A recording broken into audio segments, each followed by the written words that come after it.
안녕하세요. 저는 착한 아들 둘을 둔 나약한 엄마입니다. 제게는 생각만 해도 끔찍하고 여태 살 떨리는 경험이 하나 있는데요.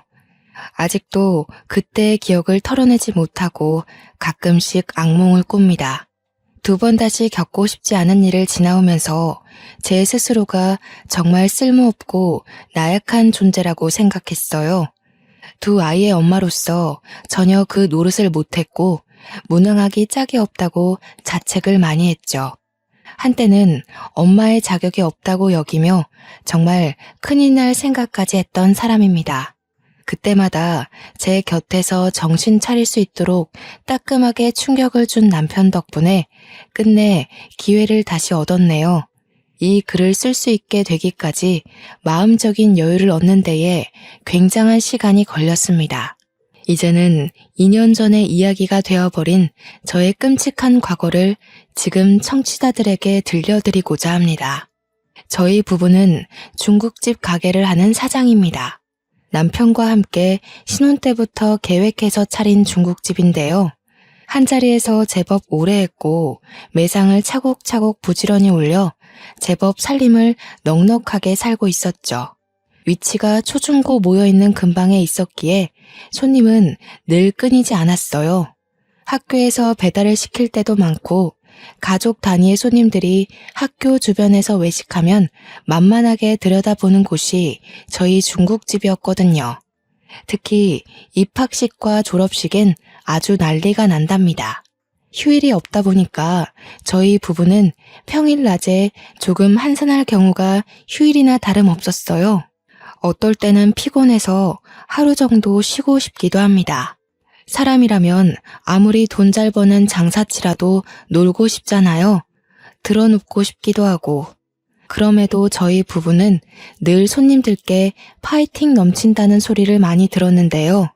저희가 그렇게 힘내서 매출에 신경을 기울일 수 있었던 건 당연히 사랑스러운 두 아들 덕분이랍니다.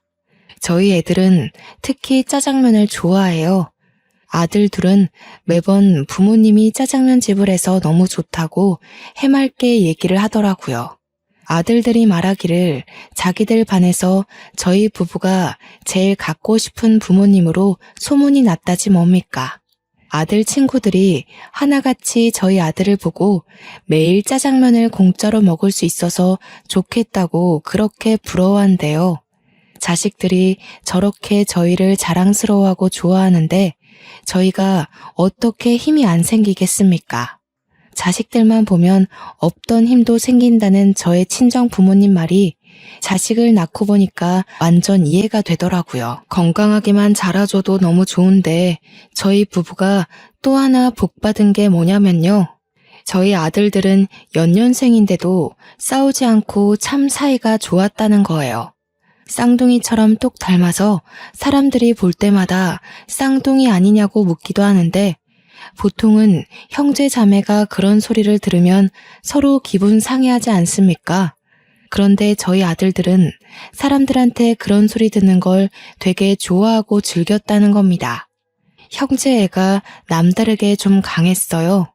한참 친구들 좋아할 시기인데도 둘과의 약속이 우선인 애들이었다니까요.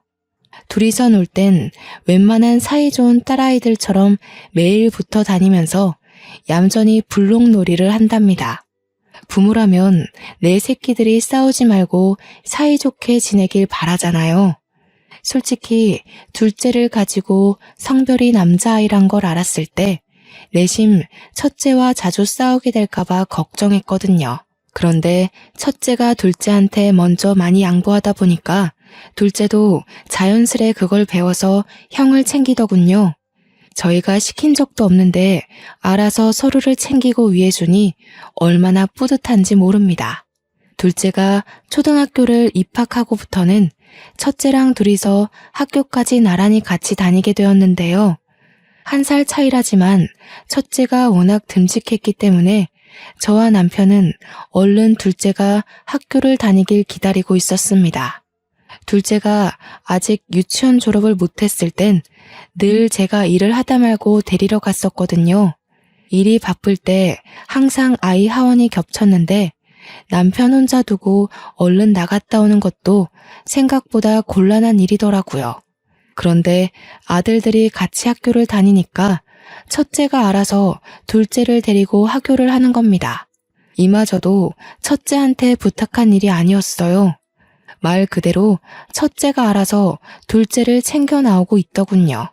둘째 손을 꼭 잡고 학교를 하는 모습을 보고서 그때 제가 첫째한테 앞으로 동생 챙겨서 와줄 수 있겠냐고 부탁을 했었습니다. 엄마가 이런 부탁해서 미안해. 우리 현중이가 동생 잘 챙겨서 집에 올 수 있지? 엄마 아빠가 너무 바빠서 현수를 못 챙길지도 모르거든.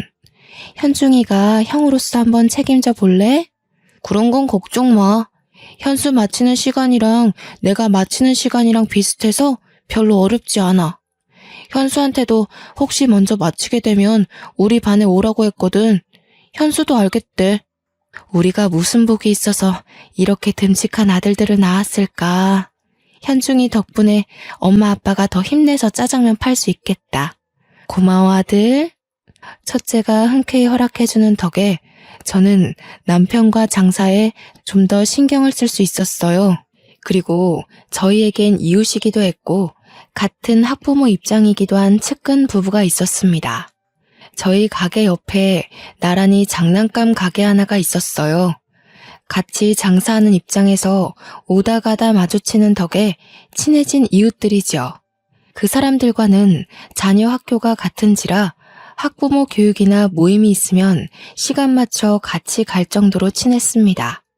유나 엄마, 학교 상담 오늘 윤주 차례지? 우리 아들 순서랑 비슷하게 걸려서 같이 가면 될 것 같은데 시간 괜찮겠어? 그럼요 언니. 나중에 저녁 때쯤 제가 언니 가게 찾아갈게요. 상담 끝나고 차 한잔 할래요? 이번에 저희 외가 쪽에서 콧감 가지고 왔는데 아주 실하고 맛있더라고요. 좀 챙겨드릴게요.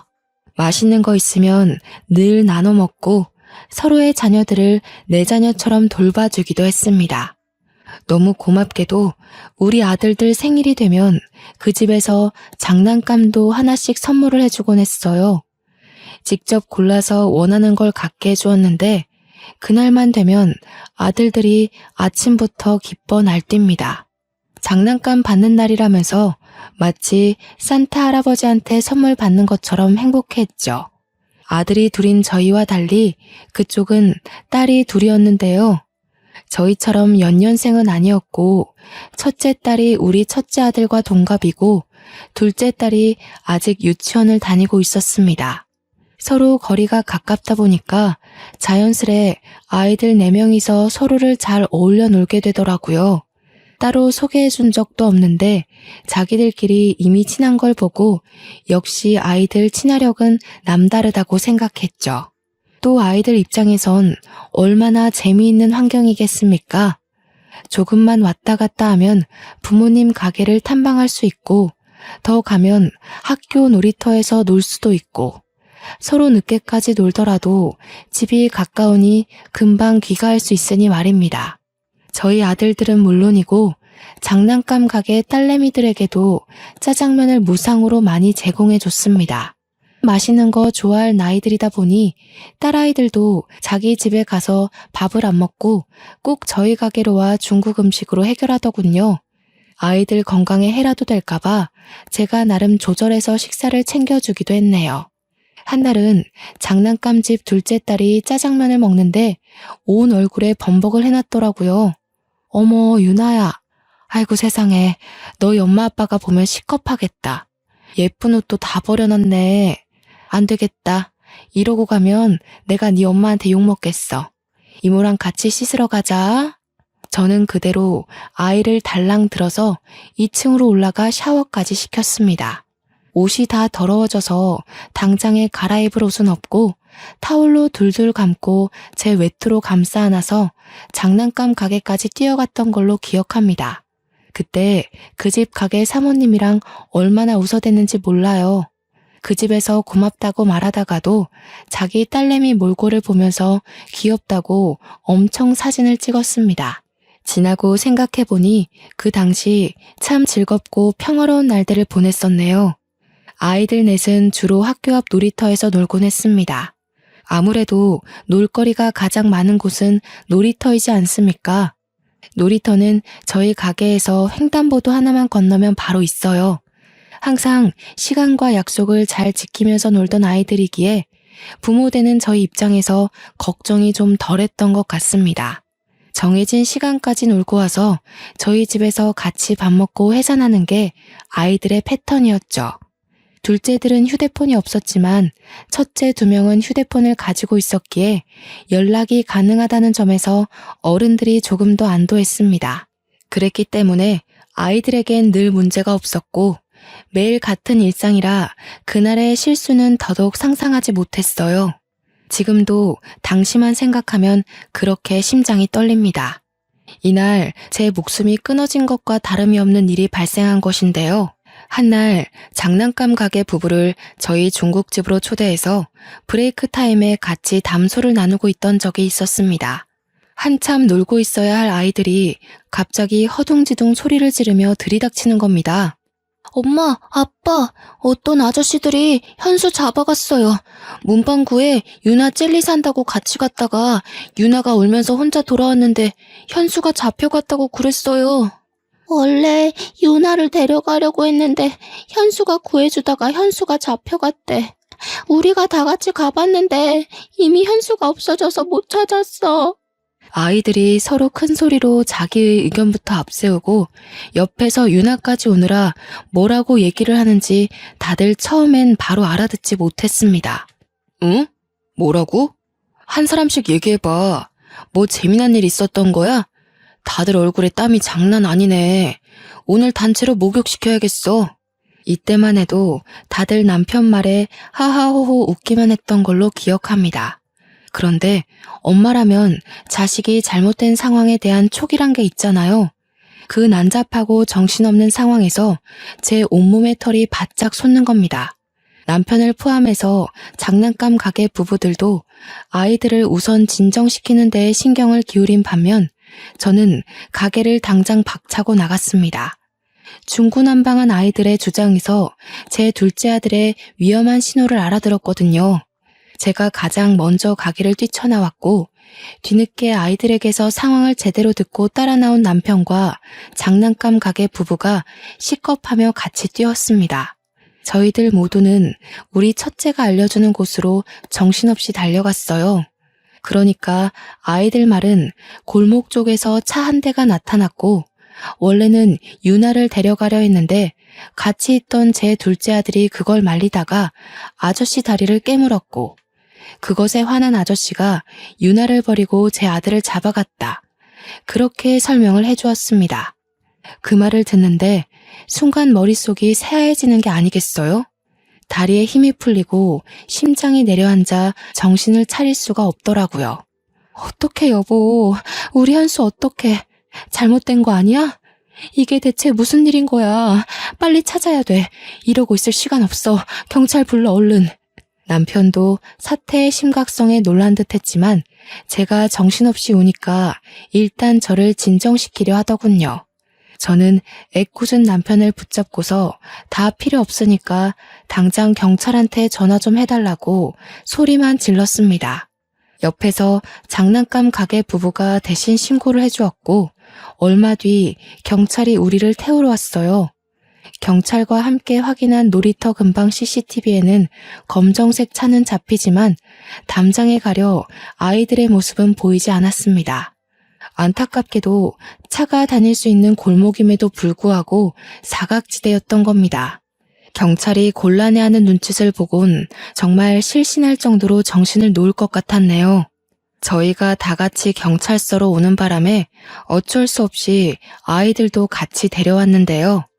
경찰이 유일하게 목격자인 아이들에게 현장을 한 번 더 물어보는 겁니다. 그런데 또 문제는 정작 어느 정도 판단력이 있는 첫째들은 어린 유나한테 얘기를 전해 들은 거였단 거지요. 우리 아들을 데려간 아저씨들을 본 사람은 고작 6살인 유나밖에 없었다는 거예요. 어린 아이의 말은 신빙성이 없지만 그래도 경찰이 유나한테 조심스레 물었습니다. 그러나 그 일 이후로 지레 겁을 먹은 유나는 부모 뒤에 숨기만 할 뿐 어떤 얘기도 해주지 않았습니다. 가슴이 미어 터질 것처럼 불안하던 저는 결국 어린아이한테 몹쓸 짓을 해버렸는데요. 다짜고짜 유나를 붙들고 무섭게 다그치고 말았습니다. 말해 유나야, 네가 봤잖아. 우리 현수 데려간 아저씨들 너밖에 안 봤잖아. 네가 말해야 현수를 찾을 수가 있어. 현수 엄마, 왜 이래요? 우리 유나도 많이 놀라서 시간이 필요하단 말이에요. 불안한 건 알겠는데 그래도 아이한테 이러는 건 아니죠. 유나한테 시간이 필요할진 몰라도 내 아들한텐 시간이 없다고요. 우리 현수가 유나 구하다가 그렇게 됐다잖아요. 다른 사람도 아니고 유나 엄마가 이렇게 나오면 안 되죠. 상황이 참 엉뚱하게 흘러가 버렸는데요. 항상 친구처럼 지냈던 유나 엄마랑 결국 싸움을 벌이고 말았지 뭡니까. 어른들이 목소리 높여서 다투다 보니까 유나는 또 큰 울음을 터뜨렸고 경찰은 그런 유나한테서 더 이상 목격자 진술은 어렵다고 판단을 해버렸습니다. 당시에는 유나의 진술이 무엇보다 큰 희망이었는데 그것마저 가망이 없게 되자 저는 절망하고 말았는데요. 경찰들한테 무릎을 꿇고 사정을 하면서 제발 우리 아들 좀 찾아달라고 부탁을 했습니다. 그나마 이성을 붙들고 있던 남편이 경찰과 얘기를 해서 신고 접수를 했던 걸로 압니다. 그 길로 우리 집과 장난감 가게 부부는 사이가 서먹해졌어요. 그래도 꽤 긴 세월을 이웃으로 함께 잘 지냈는데 한순간에 남보다 못한 사이가 되어버렸죠. 그러거나 말거나 저는 경찰 도움으로 아들 찾는 데 여념이 없었습니다. 장사는 해야 했기에 남편만 정신 바짝 차려 일을 했고 저는 길거리를 돌아다니며 전단지를 뿌려 방송국도 찾아가 할 수 있는 모든 걸 다 시도하며 아들 찾기에만 온 에너지를 쏟았습니다. 저희 집이 돈이 부족한 게 아니기 때문에 제 아들을 찾기 위해서 더더욱 수단을 가리지 않았죠. 그러면서도 하원하고 돌아오는 유나를 기다렸다가 유나를 붙잡고 계속해서 그날의 진위를 물었습니다.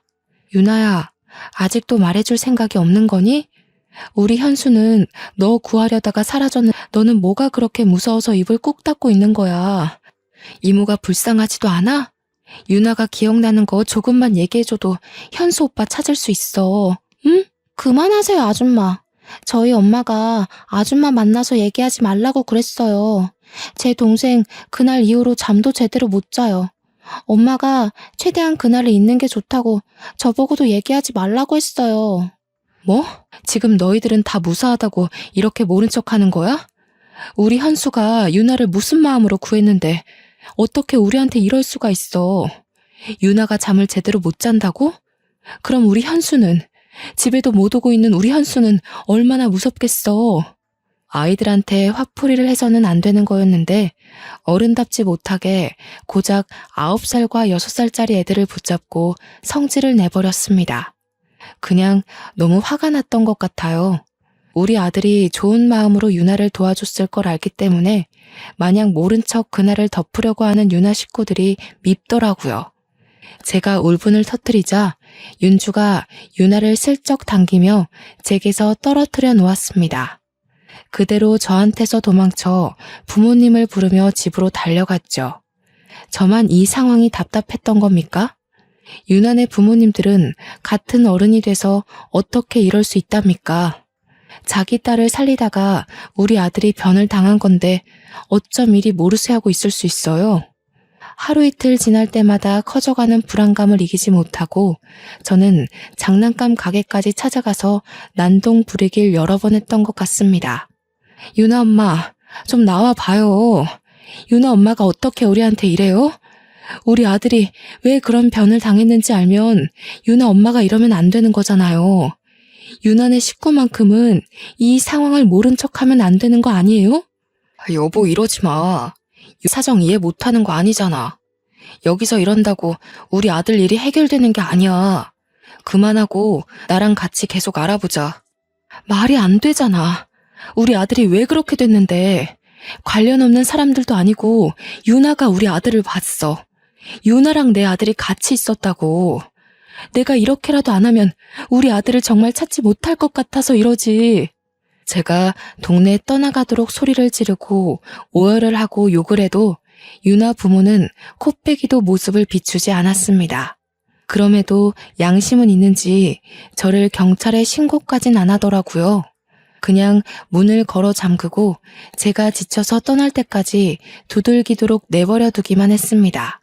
정말 고통스러운 시간이었어요. 경찰한테서 연락은 잠잠하고 자꾸 시간은 흐르는데 날씨는 또 얼마나 좋은지. 학교를 하교한 아이들의 웃음소리가 식당 안으로 흘러 들어올 때면 귀를 틀어막고 정수기 옆 구석에 앉아 울기만 했습니다. 제가 얼마나 못난 상태로 시간을 보내고 있었으면 우리 첫째가 와서 저를 달래주기까지 했을까요? 첫째가 저더러 미안하다고, 자기가 동생을 제대로 살피지 못해서 그렇게 된 거라고, 잘못했다 사과를 하는 게 아닙니까? 도대체 제가 무슨 큰 잘못을 했길래 둘째뿐만이 아니라 우리 첫째한테도 이리 못난 엄마 노릇을 하고 있는 건지. 고작 초등학생이었던 첫째를 꼭 안아주면서도 저는 망가지기 시작한 우리 가정을 마냥 손 놓고 있어야만 했습니다. 앞으로 우리 식구들이 얼마나 아픈 시간을 보낼지가 예측이 되더라고요. 별 수 없었죠. 그걸 알았음에도 제가 전혀 차릴 기운이 없었다는 겁니다. 그렇게 세월이 흘러서 결국 유나가 초등학생이 될 때까지 제 아들은 찾지 못했어요. 그 사이 결국 유나네는 이사를 가게 되었죠. 아마 그때부터였을 겁니다. 저는 다 죽은 사람처럼 집 밖을 나오지 않았어요. 장사도 돕지 못하고 내내 둘째 방에 누워만 있었습니다. 우리 아들의 살내음이 여전히 남아있는 그곳에서 벗어나지 못했어요. 매일 울기를 반복했고 실제 둘째의 꿈을 몇 번 꾸기도 했습니다. 첫째와 남편은 저를 걱정하면서도 어쩌지 못해 같이 소가리만 했는데요. 아픔이라는 건 시간이 약이라는데 저는 아들을 잃은 지 수년이 지나도 정신을 못 차리겠더라고요. 벌써 둘째를 못 본 지가 20년 가까이 되었지만 저의 시간은 여전히 과거의 그날로 멈춰 있었고 남편이 저를 병원에 데려갈 정도로 우울증까지 찾아왔습니다. 저 때문에 남편이 많이 고생했어요. 남편도 아들을 잃은 상심이 말 못하게 클 텐데 제가 너무 몸져 눕다 보니까 그 마음을 억지로 억눌렀을 거란 말이에요. 남편이랑 첫째 생각하면 그만 기운을 내야 하는데 하면서도 돌아서는 순간 둘째 생각 때문에 모든 걸 다 까먹어버리고 말았습니다. 그렇게 저희 식구들은 둘째가 없는 그 순간부터 매일 지옥길을 걸어왔습니다. 여보, 이번에 현중이 졸업해. 현중이가 당신 왔으면 좋겠다고 하더라. 언제까지 현수 때문에 현중이 내버려 둘 거야. 현중이 생각해서라도 기운 내야지. 제 시간은 둘째가 8살인 그때로 멈춰 있는데 어느새 첫째는 대학을 졸업하는 나이가 돼버렸더라고요. 제가 살펴보지 못한 사이에 첫째는 벌써 의대 졸업을 앞둔 장학생이 되어 있었습니다. 시간이 벌써 그렇게 흘러버렸다는 걸 정말 몰랐어요. 그런데도 왜 나는 여태 둘째를 찾지 못했을까? 내겐 그렇게 수많은 날들이 있었고 기회가 많았는데 왜 무력했을까? 더 힘을 내지 못했을까? 이렇게 모든 생각들이 결국 둘째로 이어지고 끝내 저를 향한 자책으로 연결이 되는데 제가 첫째를 챙길 수 있었을 리 만무하지 않습니까? 저는 남편과 첫째 졸업 이야기를 하다가도 둘째를 어제 잃은 사람처럼 남편 품에서 또 눈물을 흘렸습니다. 나 죽을 것 같아, 여보. 아무래도 안 되겠어. 우리 현중이한테 너무 미안하지만 나 우리 현수 이렇게 보내고 못 살아요. 내가 우리 아들 혼자 있는 걸 이대로 둘 수가 없을 것 같아. 무슨 소리 하는 거야, 지금? 현수를 정말 생각한다면 죽을 것 같은 힘을 억지로 내서라도 내 아들을 기다릴 생각을 해야지. 쓸데없는 생각하지 마. 당신 지금 현수 엄마이기도 하지만 현중이 엄마이기도 해. 이때야말로 제가 정말 진심으로 극단적인 생각을 했던 순간입니다. 그 어린 아들이 누군지도 모를 어른의 손에 잡혀가 낯선 곳에서 혼자 두려움에 떨고 있을 생각을 하니 엄마인 제가 숨을 쉬고 있는 게 너무나도 죄스럽게 느껴졌거든요. 엄마로서 아무것도 못하고 손 놓고만 있어야만 하는 당시 현실이 저를 손가락질하는 기분이었습니다. 아무래도 제가 무의식적으로 우리 아들이 죽었다고 인정한 듯 싶어요. 그래서 그때 아마 제 둘째를 따라 죽고 싶었던 게 아닌가 생각이 듭니다. 제가 그런 위험한 고백을 하고 나서부터 남편과 첫째는 번갈아가며 저를 더 극진히 보살폈습니다. 그야말로 민폐덩어리가 따로 없었죠. 둘째를 잃고 엄마의 자격이 없다고 반평생을 괴로워하며 살았음에도 정작 살아있는 식구들에게마저 여전히 쓸모없는 아내이자 엄마로 있었던 거예요. 남편한테도 너무 미안했지만 특히 첫째한테 미안해서 한날의 졸업을 앞뒀는데도 공부를 하고 있는 첫째 방을 찾아갔습니다. 현중아, 엄마가 미안해. 엄마가 진작에 정신을 차리고 우리 현중이 보살펴줬어야 하는데 아무것도 못해주고 이렇게 슬퍼하기만 했네. 너무 미안하다, 아들. 누굴 닮아 이렇게 잘 커준 건지. 우리 아들 정말 훌륭하게 자라줬네. 졸업 너무 축하해. 엄마, 나 아직 현수 포기 안 했거든. 앞으로도 현수를 직접 눈으로 보기 전까지 포기 안 할 거야. 근데 우리가 현수 생사는 알아야 되잖아. 당연히 현수가 살아있다고 믿지만 확실히 하기 위해서 이제 그만 유전자 등록을 하는 게 어떨까 싶은데. 첫째는 자기도 둘째가 돌아오길 나날이 기도하고 있다고 했습니다.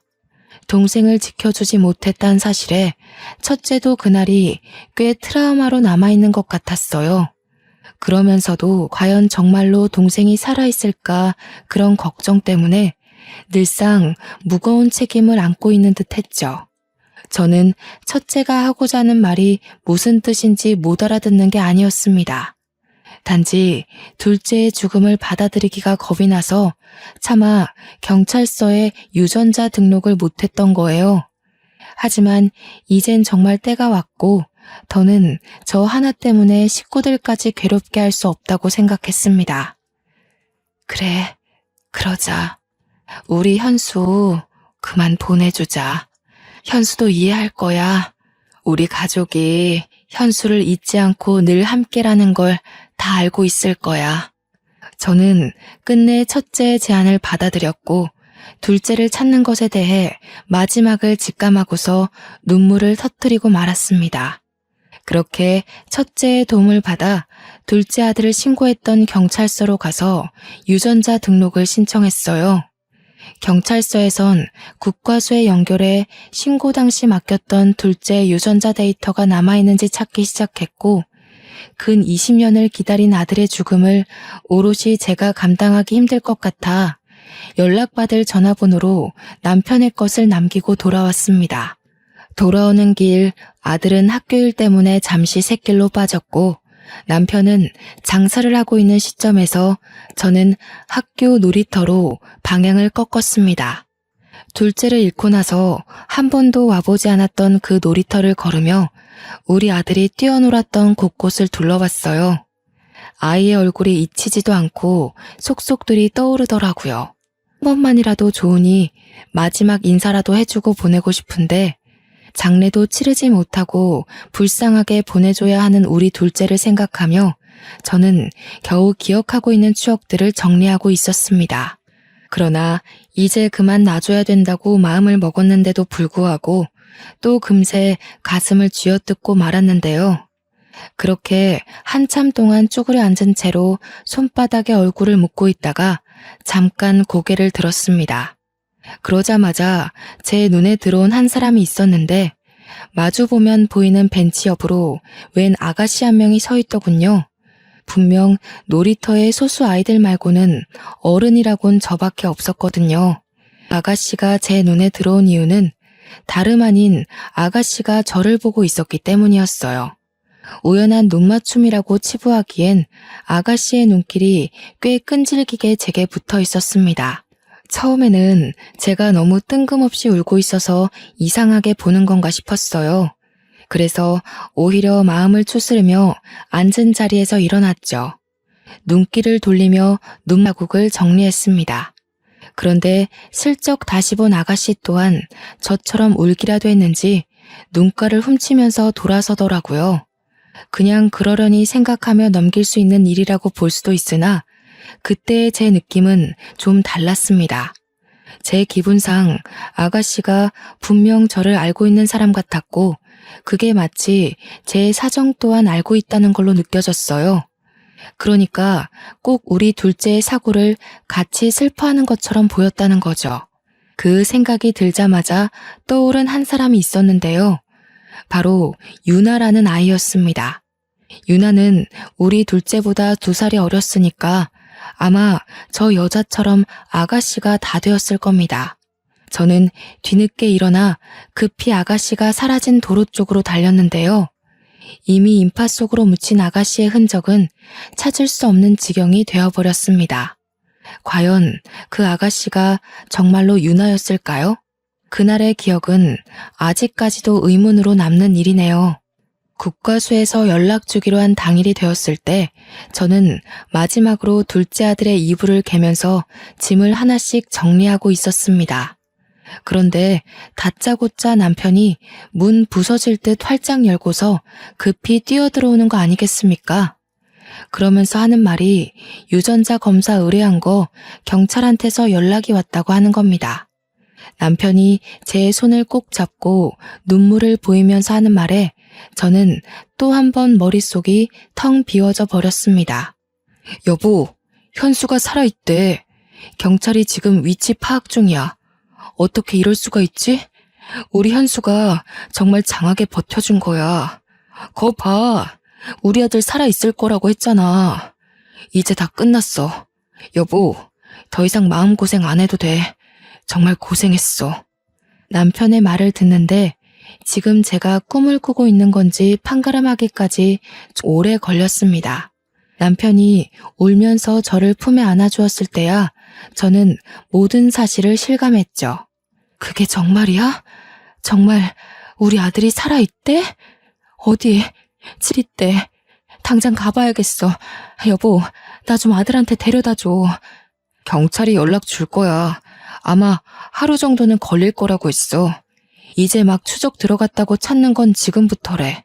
아마 살아있을 가능성이 크다고 했어. 남편 말대로 둘째를 찾은 뒤에 연락을 주겠다던 경찰은 하루가 지나서 다음날 아침에 전화를 해주었습니다. 진작에 일정을 정리해놓았던 저희 가족은 모두 경찰서로 정신없이 갔어요. 경찰이 안내해준 곳으로 따라갔더니 웬 청년이 하나 앉아 있었는데요. 좀 꾀지지하긴 했으나 우리 둘째가 맞다는 걸 단번에 알아봤지 뭡니까.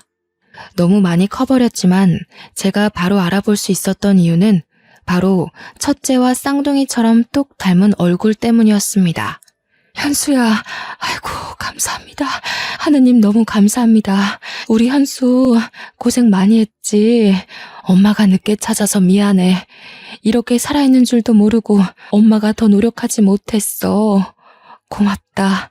있어줘서 고마워. 그때부터 저는 정신없이 울면서 우리 둘째 얼굴을 만지느라 주변 기억들은 좀 흐릿합니다. 둘째를 안아주면서도 이게 현실이 맞나 싶어서 몇 번이나 아들을 주물럭거렸어요. 남편과 첫째와도 인사를 나누는 둘째를 놓지 못하고 내내 붙잡고 있었습니다. 둘째가 제게 엄마라고 불러주는 말을 듣고 나서야 이 모든 것이 현실이라는 걸 제대로 받아들였던 것 같네요. 저희 식구들은 둘째의 이야기를 듣기까지 가족 간의 상봉을 실감하느라 좀 오래 걸렸습니다. 도대체 어떻게 지냈던 거야? 이렇게 멀쩡히 살아있었으면서 왜 우리를 찾아오지 못했어? 어디 멀리 가서 있었던 거니? 너를 찾으려고 방방곡곡을 돌고 방송까지 냈는데도 못 찾았는데 그럴 만한 이유가 있었던 거야? 몰라. 살았는지도 모르겠고 집에 어딘지도 기억이 잘 안 나고 그냥 깡패 아저씨들이 도망가면 가만 안 둔다고 해서 시키는 대로 있었어. 듣고 보니 둘째는 잡혀가자마자 웬 껌파리로 구걸을 하면서 사람들한테 돈을 받아 바치는 일을 했다고 합니다. 질이 나쁜 아저씨들이라 너무 무서워서 감히 탈출할 생각도 못했고 자기 말고도 다른 어린애들이 많았다고 해요. 고등학생 나이가 되고부터는 아저씨 일터에서 일을 했는데 거기 손님으로 오는 아저씨들이 도박으로 돈을 잃으면 홧김에 손찌검을 하는 사람들도 있었다고 하는 거 아니겠습니까?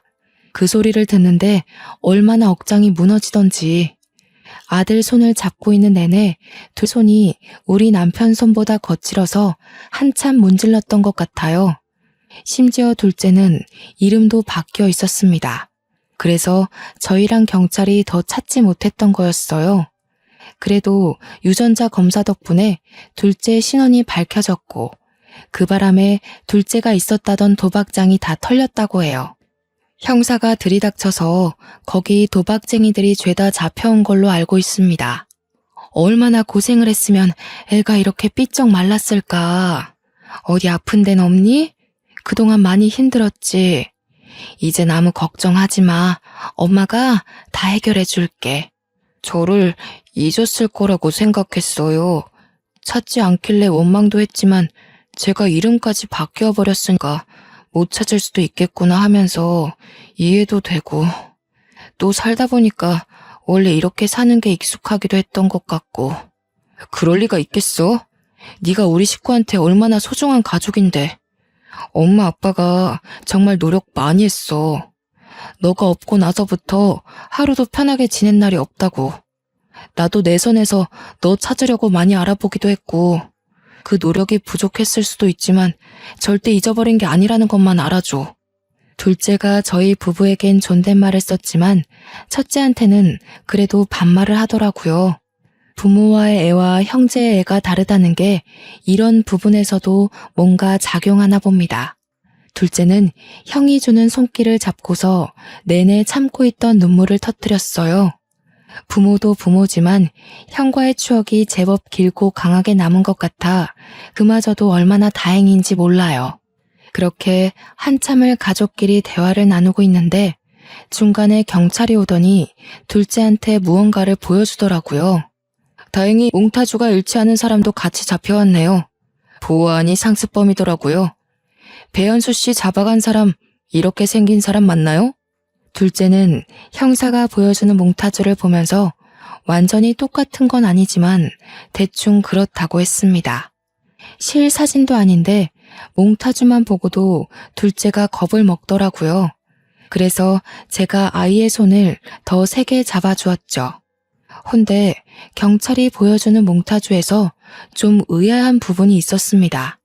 이건 저만 그렇게 느낀 것이 아니라 식구들 모두 이상하게 생각한 부분이었는데요. 저희 사건에는 어린아이 유나 말고는 목격자가 없었지 않습니까? 목격자가 더 있었다면 한참 경찰들이 사건을 파헤칠 때 드러났을 겁니다. 유나네 집은 이사하면서 그대로 도망쳐 버렸으니 사실상 목격자가 없는 것과 같은데 이게 어떻게 된 일일까요? 그렇잖아도 남편이 먼저 형사님께 물어보았습니다. 그런데 선생님, 당시 목격자가 어린아이 말고는 없었던 걸로 알고 있는데 어떻게 몽타주를 딴 거죠? 혹시 중간에 다른 목격자라도 발견이 됐던 건가요? 아, 아직 모르시는군요. 10년 전쯤인가 중학생 여자아이가 혼자 찾아왔었어요. 현수 씨 사건 얘기를 하면서 자기가 그날 목격자라고 얘기해주고 갔습니다. 오래전 일이었을 텐데 선명하게 기억하고 있더라고요. 그날 일 때문에 그렇게 악몽을 꾼다고 하면서 엄마 몰래 왔다고 그랬던 것 같네요. 중학생 여자아이. 그 말을 듣는데 왜 놀이터에서 본 아가씨의 모습이 오버랩 되는 건지 몰랐습니다. 엄마 몰래 찾아왔었다는 말도 저의 반응을 크게 만드는 데에 한몫했어요. 뭐라고요? 그 아이가 분명 목격자라고 그랬습니까? 10년 전이 중학생이면 지금 20대라는 거죠? 혹시 그 사람 성함이 어떻게 되는지 알 수 있을까요? 아이고, 그건 목격자 신원 보호 때문에 말씀드리기가 곤란해요. 죄송합니다. 그런데 자기가 그 동네 장난감 가게 집 딸이었다고는 했습니다. 자기를 구해준 오빠가 잡혀갔다고 그렇게 말했네요. 그 얘기를 듣고 저희 식구는 유나의 진술이라는 걸 바로 직감했습니다. 그렇다면 전날 놀이터에서 봤던 그 아가씨가 정말 유나였던 걸까요? 확실한 증거는 없지만 왠지 유나가 맞는 것 같은 느낌이 들었어요. 듣자 하니 유나도 그날이 트라우마로 남아 혼자 마음고생을 많이 했나 봅니다. 중학생 나이까지 악몽을 꿨을 정도면 굉장히 많이 시달렸다는 건데 심지어 엄마 몰래 경찰서를 찾았다고 하잖아요. 유나 엄마는 그 이후로도 계속해서 유나에게 그 기억을 지워주려고만 했나 봐요. 유나 엄마 입장에서는 자기 자식이 그만 그 어두운 과거에서 헤어나오길 바랬겠죠. 그런데 오히려 그 방법 때문에 유나가 과거를 더 또렷하게 기억했는지도 몰라요. 정작 유나의 근본적인 상처를 어루만져 주지 못하고 아이를 더 힘들게만 한 게 아닌가 싶네요. 저 또한 지난 일이라지만 당시 우리 둘째 일 때문에 그 조그만 아이를 닥달했던 게 문득 미안했습니다. 분명 저의 어른답지 못한 발악 때문에 유나한테 더 트라우마가 되었을 거라고 봐요. 지금은 유나네가 어디서 어떻게 살고 있는지 모르겠지만 우연히 만나게 된다면 유나한테 꼭 미안했다고 말해줘야겠습니다. 경찰서를 나온 뒤 저희 식구는 둘째를 데리고 가장 비싸고 맛있는 레스토랑에 가서 밥을 먹이려고 했습니다. 그러나 둘째가 식구들이랑 같이 엄마가 해주는 밥을 먹고 싶다고 해서 바로 집으로 데려갔네요. 저는 상다리가 부러지도록 1시간 넘게 밥상을 차렸습니다. 식사 자리에서도 저희 식구는 둘째가 밥 먹는 모습만 한참 바라봤어요. 나 체하겠어요. 빨리 밥들 먹어요. 나도 울고 싶은 거 엄청 참고 있거든요. 그러니까 이제부터 그만 울기야. 지금까지 서로 얼마나 많이 울었겠어요. 만나서까지 울지 말아요, 우리. 이제 서로 웃기만 해요. 그래, 그러자. 그래도 이 말은 꼭 해주고 싶네. 이렇게 잘 버텨줘서 너무 고맙다. 앞으로 하고 싶은 일, 사고 싶은 거 있으면 형아 말해. 형이 다 해줄게. 누구보다 힘들었을 우리 둘째가 앞으로 사회에 정상적으로 재개할 수 있도록 저희 식구는 지원을 아끼지 않을 생각입니다. 저는 아직도 이게 꿈인지 생시인지 가끔 몰라서 자다가 새벽에 일어나 둘째 방문을 열어봐요. 벌써 이 일이 2년 전이 되었음에도 한번 둘째와 못해봤던 추억들을 나누려면 또 다른 의미로 정신이 없을 것 같습니다. 그렇게 지내다 보면 자연스레 저의 불안한 증세도 많이 완화되겠죠. 기적처럼 제 품으로 돌아와준 우리 아들의 이야기를 쓰면서 과연 제가 글을 잘 마무리할 수 있을까 싶었는데 벌써 마지막 인사를 할 차례네요. 이곳에 제 아픔을 풀기까지 오랜 시간이 걸렸다고 말씀드렸는데요. 나름 여기다 정리를 해보니까 지난날보다 제가 많이 안정되었다는 걸 느꼈습니다. 좋네요. 이런 기회를 통해 제 안에 있던 온전한 트라우마를 꺼내놓은 기분이에요. 너무 감사한 시간들이었고 꼭 아픈 사연이 아닌 기가 막히게 행복한 사연들도 여기다 써보고 싶은 마음입니다.